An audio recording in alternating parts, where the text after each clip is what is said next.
Well, good morning, everybody. One of the most critical things that we do at the City of Minneapolis is provide a foundation from which people can rise. And perhaps the most important element of that foundation is a home. Making sure that people have a safe place to go home to at the end of the night, to rest their head on the pillow, to rejuvenate for the next day. There's nothing more important than that. You can't possibly think about having someone fight off an addiction or get a job or become an entrepreneur or run with a great idea if they don't know where they're going to sleep at night. And so it's on us at the city, working with a number of other jurisdictional partners, to do everything that we can to provide them with that stability of a home. And from the very first days of when I took office, what we declared is that housing is a right. And we needed to do everything possible to make sure that that right was available to everyone.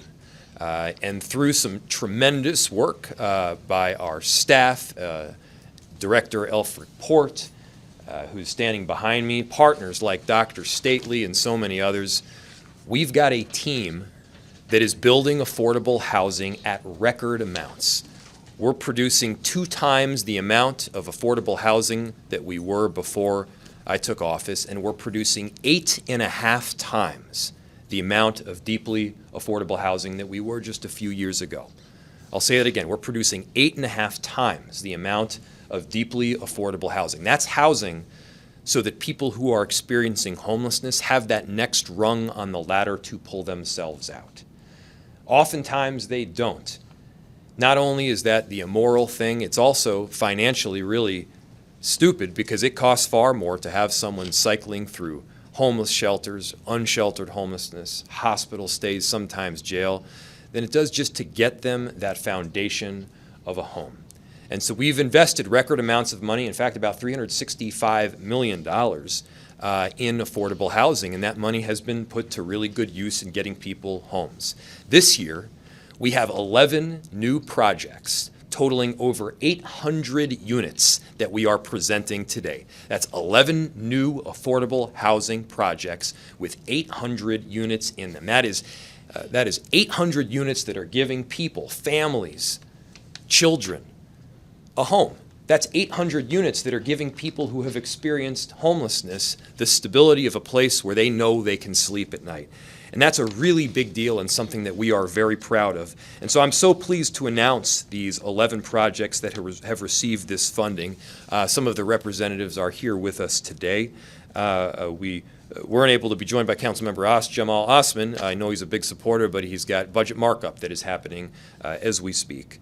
And so the awardees come from 8 different wards all across the city. The diversity of projects and locations truly reflect the diversity of our communities. And so the 11 projects that will be awarded the funding through the Affordable Housing Trust Fund are, first, we've got Dr. Stately here with us, the Native American Community Clinic, an awardee, who's, by the way, hosting us today. Thank you so much. This is construction of 83 units for a mixed-use project, and you'll hear more from them in just a few minutes. Next is Claire Housing. Claire Housing for 33 units for seniors living with HIV and/or AIDS. Next is Claire Housing for 32 units for others living with HIV or AIDS. Next is new construction at 1345 Central Avenue for 64 units and production space. The Warren Apartments, which is another 61 units. Upper Harbor Terminal, which is a project the city's been working on for quite some time, has 183 new units. Epic R for 68 units. Downtown View for 39 units for homeless youth. Zaria Apartments for 89 units. And construction at 2116 Nicollet Ave for 53 units to support people at risk of homelessness. And then finally, Cheatham Apartments with 98 units. A really big congratulations to all the awardees, and something that I want to acknowledge is over these last several years we've seen a shift in the way we've done things. The focus has really been on those deeply affordable housing units, those units that allow someone who's experiencing homelessness to pull themselves out, making sure that we have that next rung on the ladder so that people can succeed in life and really take the next step. We're putting our money where our mouth is. I'm so proud of the work and our staff team that has been able to set this work up. None of it would be possible without the Affordable Housing Trust Fund that has been funded to the tune of $18 million this year. And this is work that we really want to continue. So now, again, I'm proud of the work, and I'm proud also to introduce our housing director, Alfred Port. Thank you, Mayor. Thanks a lot, Mayor. Thanks for being here tonight. This morning. I want to first extend our thanks and appreciation to NAC for opening their doors to afford us the opportunity to do this press conference. This is a great day for affordable housing in Minneapolis. 11 projects comprising of 803 rental housing units, creating and preserving new units.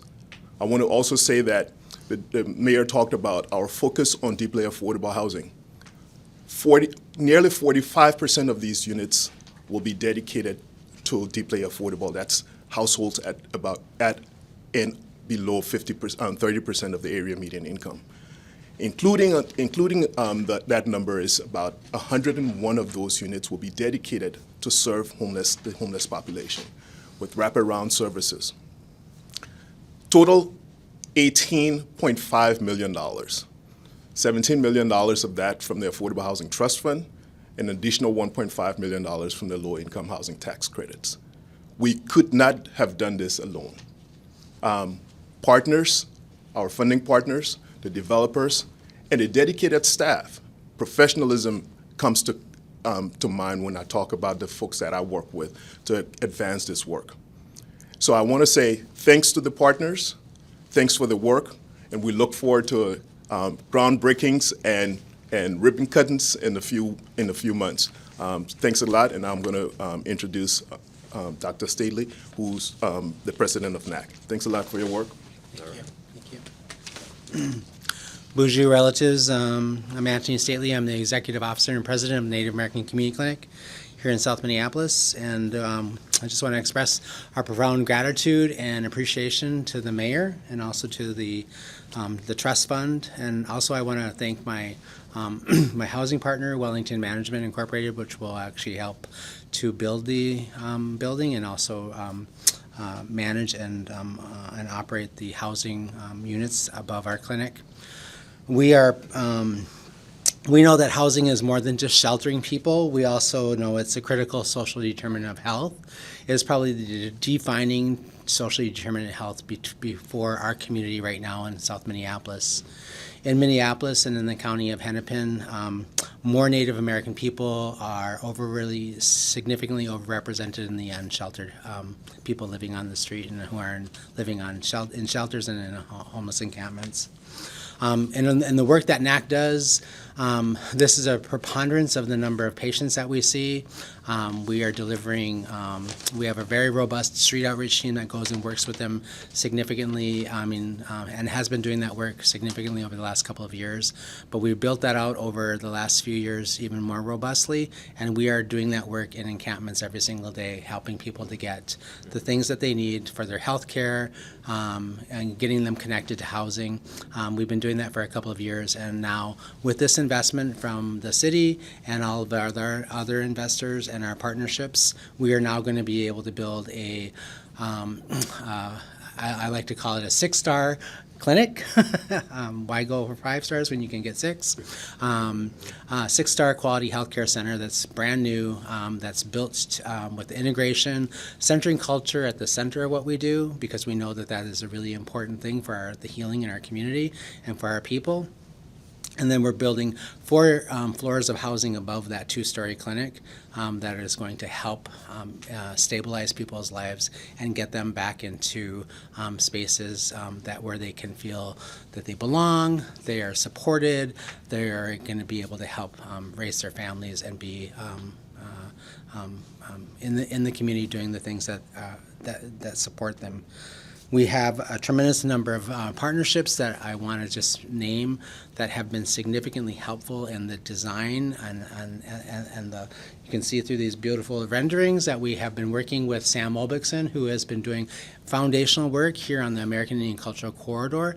He is our master architect who is done a great job of integrating what NAC likes to call our unapologetically Indigenous lens on how we deliver healthcare.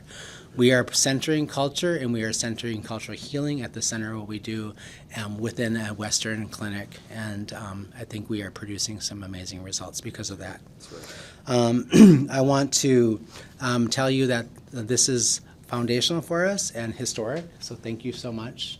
I really do appreciate your investment and your support so much over the years. But with this particular project, this is a turning point for NAC and a turning point for our community. And I am really tremendously grateful, humbled to be in the role that I'm in and leading this work with my team. I have the most amazing team on the planet. I think you probably think you do, but I actually do. And I have great partners, and none of this would be possible without great partnership. And everything that we do at NAC is built on the value of partnership and collaboration. We know that we can't achieve any of this without each other.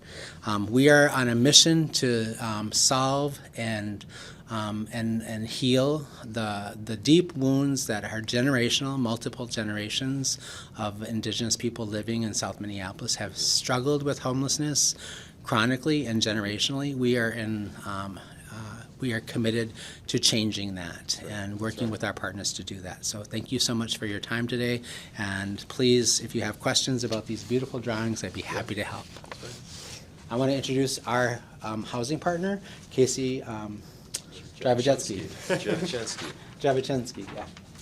Thank you, Dr. Staley. So my name is Casey Dravachensky. I'm the CFO at Wellington Management.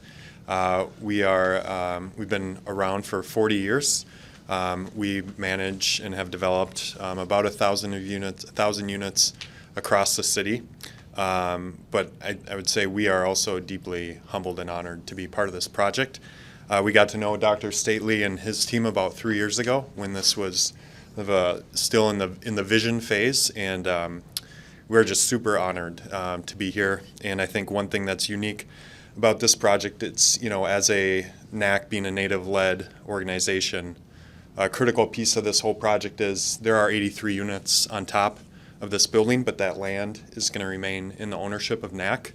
And we are really just trying to be behind the scenes to support their work. So keep it brief, but yeah, we're just super happy and excited to take the next phase with this great team. Thank you. Well said. And Dr. Staley, I think we both might be right in that your team now with Casey, he used to be on our team, so I think we both can have some excellent teams. With that, we'll open it to any questions you might have. Yes. Was there a completion date? You may have said it, I didn't hear it. Oh, sorry, yeah.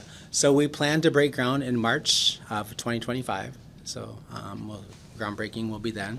You'll all be invited to it. And then we expect to open in September of 2026, when we'll start operationally when the new clinic. We'll continue to operate in this lovely building until the new building is completed, and then this building will be raised, and we'll build our brand new parking lot on this side. So it'll be challenging for the next couple of a year and a half or so to operate, but we will stay open and we will continue to provide services. We're going to be doing backflips and cartwheels and all kinds of ways to make sure that we mitigate the impact of the building on our patients. We're going to take on that burden, not ask the patients to take that on. Yeah, about 18-month build, 14 to 18 months. Thanks. We were here we had the opportunity to shoot some video of the clinic before this presser. What will the changes be, and how important is this new clinic going to be compared to where we're at right now? Oh, gosh. Well, the building that we're in now, that NAC operates in, is basically it is part of a shopping mall, right? So NAC started in 2001 or 2003 when we opened, and one of the things that was unique about it was took up one little tiny part of the shopping center, and it had a bunch of other things on either side of it.